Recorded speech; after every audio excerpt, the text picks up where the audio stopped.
बिस्मिल्लाहिर्रहमानिर्रहीम। अस्सलाम वालेकुम स्टूडेंट्स, उम्मीद करती हूँ आप लोग खैरियत से होंगे। चैप्टर 2 को हम डिस्कस कर रहे थे और आज जो टॉपिक मैं डिस्कस करने जा रही हूँ वो है इम्पोर्टेंट टास्क और responsibilities performed by database administrator. कि डेटाबेस एडमिनिस्ट्रेटर कौन कौन से टास्क परफॉर्म करता है डेटाबेस पे और इसकी क्या रिस्पॉन्सिबिलिटीज़ होती हैं। स्टूडेंट्स, डेटाबेस एडमिनिस्ट्रेटर वो पर्सन होता है जो डेटाबेस को क्रिएट करता है, उसका डिज़ाइन बनाता है, देन आफ्टर क्रिएशन हम कह सकते हैं कि फिर उसको इम्प्लीमेंट करता है किसी भी हार्डवेयर डिवाइस पे। सबसे पहला point, installation of database software. Database administrator जब कंप्लीट डिज़ाइन बना लेता है डेटाबेस का कि यूज़र की क्या रिक्वायरमेंट है, उसकी रिक्वायरमेंट के मुताबिक वो कंप्लीट डेटाबेस बनाता है, उसकी डिज़ाइनिंग करता है, देन उसको जो है ना वो इम्प्लीमेंट उसको करना होता है किसी भी हार्डवेयर डिवाइस पे। मीन्स के उस सॉफ्टवेयर को इंस्टॉल करना होता है हार्डवेयर पे या हम कह सकते हैं कंप्यूटर सिस्टम पे।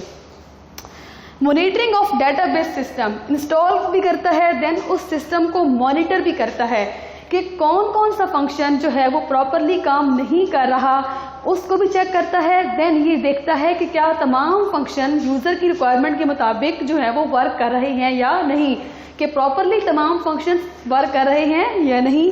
ये तमाम चीज़ें जो है ये भी डेटाबेस एडमिनिस्ट्रेटर का काम है देखना। Solution of any problem that occurs in database system. Students, database system को क्रिएट डेटाबेस एडमिनिस्ट्रेटर करता है, इसको मैनेज भी यही करता है, मेंटेन भी यही करता है।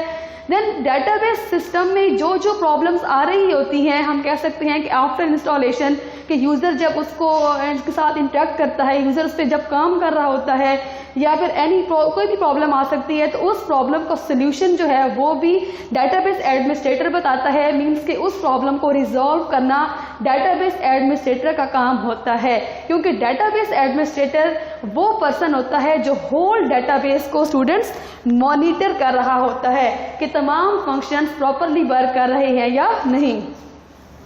Assigning permissions to different users to use database system, कि database system को कौन कौन से यूजर यूज कर सकते हैं इसकी परमिशन भी database administrator देता है।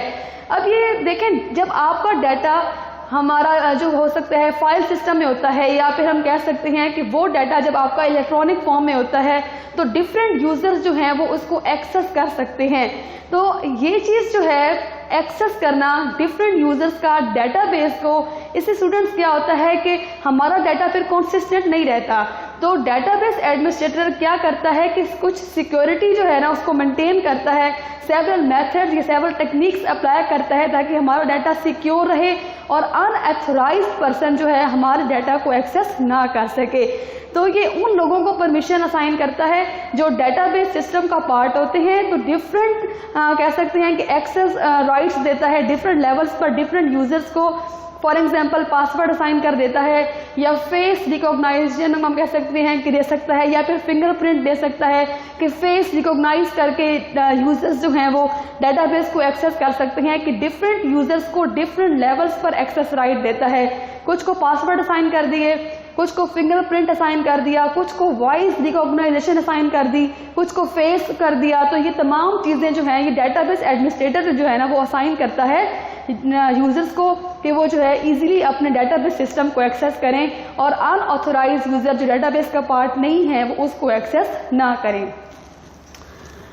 Taking regular backups of database. Students, database system में रेगुलर बेसिस पे डाटा एडिट भी हो रहा होता है, डाटा ऐड हो रहा होता है, डाटा को डिलीट किया जा रहा होता है। तो डाटा का डेली बेसिस पे बैकअप करना ये भी डेटाबेस एडमिनिस्ट्रेटर का काम है।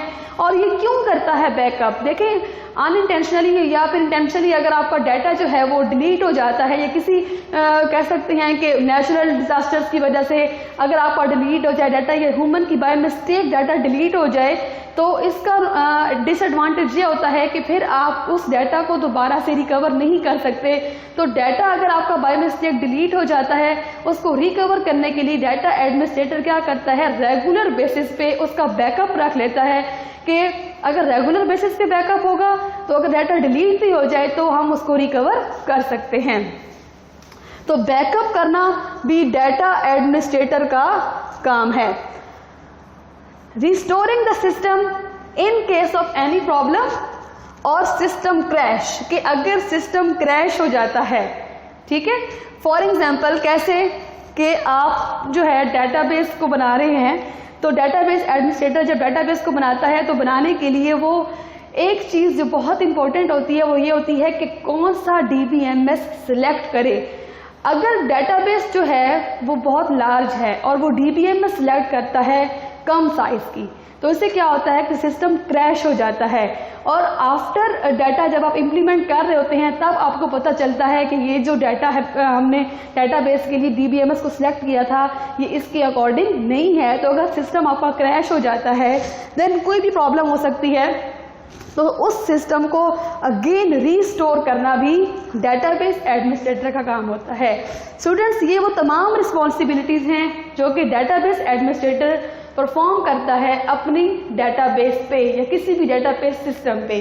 मींस के ये वो पर्सन होता है जो कि होल डेटाबेस को मैनेज करता है, डेटाबेस को क्रिएट करना, डेटाबेस को डिज़ाइन करना, डेटाबेस को इम्प्लीमेंट करना, उस सॉफ्टवेयर को या उस डेटाबेस को फिर इंस्टॉल करना किसी भी हार्डवेयर डिवाइस पे, उसको मॉनिटर करना, देन किसी भी प्रॉब्लम का सोल्यूशन जो है ना वो देना, और उसके अलावा डिफरेंट यूजर्स को परमिशन असाइन करना, रेगुलर बेसिस पे बैकअप करना, और सिस्टम अगर क्रैश हो जाए या कोई भी प्रॉब्लम अकर हो तो उस सिस्टम को अगेन या हम कह सकते हैं कि रीस्टोर करना।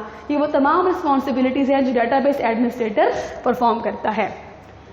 And the next topic is data manipulation in database management system, कि डाटा पे कौन कौन से ऑपरेशंस परफॉर्म होते हैं डेटाबेस मैनेजमेंट सिस्टम में। देखिए, डाटा मैनिपुलेशन जो है वो डेटाबेस मैनेजमेंट सिस्टम में डिफरेंट होती है। किससे डिफरेंट होती है? फाइल सिस्टम में। फाइल सिस्टम में जब आपका डाटा स्टोर होता है तो उस पर डिफरेंट ऑपरेशंस परफॉर्म किए जाते हैं, जबकि डेटाबेस मैनेजमेंट सिस्टम में जब आपका डाटा स्टोर होता है तो उस डाटा पे डिफरेंट मैनिपुलेशंस परफॉर्म की जाती हैं। तो ये दोनों डिफरेंट थिंग्स हैं students. It store and manipulate data in table और रिलेशन। डेटाबेस मैनेजमेंट सिस्टम क्या करता है? डाटा को स्टोर करता है टेबल की फॉर्म में। टेबल का एक नया नाम डेटाबेस इन्वायरमेंट में क्या होता है? रिलेशन। कि डेटाबेस को स्टोर किया जाता है, मींस कि डाटा हमारा जो है उसको हम स्टोर करते हैं टेबल्स की फॉर्म में या हम कह सकते हैं रिलेशंस की फॉर्म में। डेटाबेस मैनेजमेंट सिस्टम में कंसिस्ट ऑफ वन और मैनी रिलेशन। स्टूडेंट्स, मैंने बात कही कि हमारा जो डाटा है डेटाबेस सिस्टम में वो टेबल्स की फॉर्म में स्टोर होता है। तो डेटाबेस मैनेजमेंट सिस्टम में फिर एक से ज़्यादा टेबल्स होते हैं, या हम कह सकते हैं बहुत सारे टेबल्स होते हैं जिनमें हमारा डाटा स्टोर किया जाता है या किसी भी किस्म की इंफॉर्मेशन को स्टोर किया जाता है। तो relational database management system, relational database management system कौन सी होती है? ये वो डेटाबेस मैनेजमेंट सिस्टम होती है जिसमें रिलेशंस होते हैं, जिसमें टेबल्स को क्रिएट किया जाता है। रिलेशंस आर कनेक्टेड, इसमें टेबल्स को कनेक्ट किया जाता है through different types of relationships. देखिए स्टूडेंट्स, डेटाबेस में डाटा को स्टोर किया जाता है टेबल्स की फॉर्म में, तो बहुत सारे रिलेशंस क्रिएट किए जाते हैं, मीन्स के बहुत सारे टेबल्स क्रिएट किए जाते हैं जिनमें हमारा डाटा स्टोर हो रहा होता है, और उन टेबल को हमने आपस में क्या करना होता है? Connect.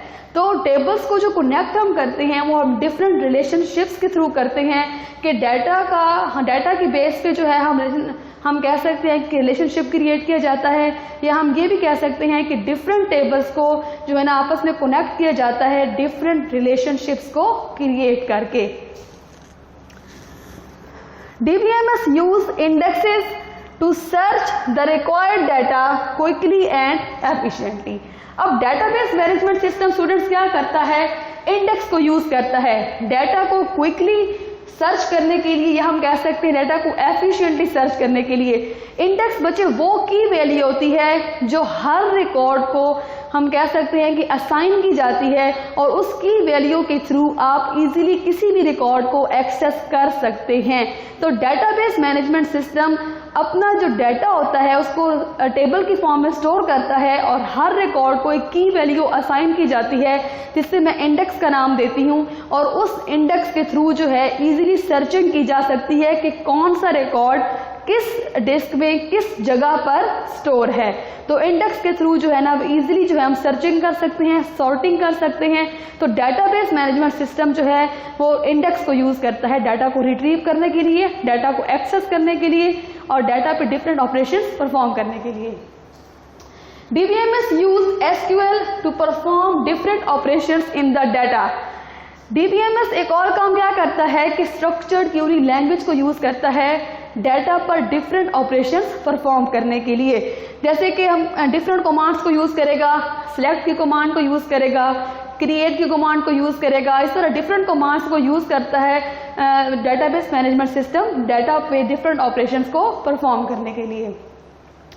To modify existing data in database, database management system में हम मौजूदा डाटा को मॉडिफाई भी कर सकते हैं जो डेटाबेस में हमने स्टोर किया होता है।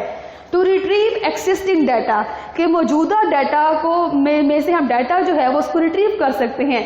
देखिए स्टूडेंट्स, डाटा आपका टेबल की फॉर्म में स्टोर है, उसमें पड़ा हुआ जो डाटा है उसको इजीली जो है डेटाबेस मैनेजमेंट सिस्टम में हम उसको एक्सेस कर सकते हैं, उसको रिट्रीव कर सकते हैं, मौजूदा डाटा को डिलीट कर सकते हैं, न्यू डाटा इंसर्ट कर सकते हैं। टू डिलीट एक्सिस्टिंग डाटा, और मौजूदा डाटा को जो है हम डेटाबेस से डिलीट भी कर सकते हैं। तो तमाम ऑपरेशंस हम डेटाबेस मैनेजमेंट सिस्टम में परफॉर्म करते हैं। डाटा को इंसर्ट करना, डाटा को डिलीट करना, डाटा को रिट्रीव करना, डाटा को एक्सेस करना, तो ये तमाम ऑपरेशंस हैं जो कि यूजर जो है वो डेटाबेस मैनेजमेंट सिस्टम में परफॉर्म करता है अपने डाटा पर। उम्मीद करती हूँ आपको आज का लेक्चर समझ आ गया होगा। इंशाल्लाह नेक्स्ट लेक्चर में नेक्स्ट जो है टॉपिक को डिस्कस करेंगे। Thank you so much. Allah Hafiz.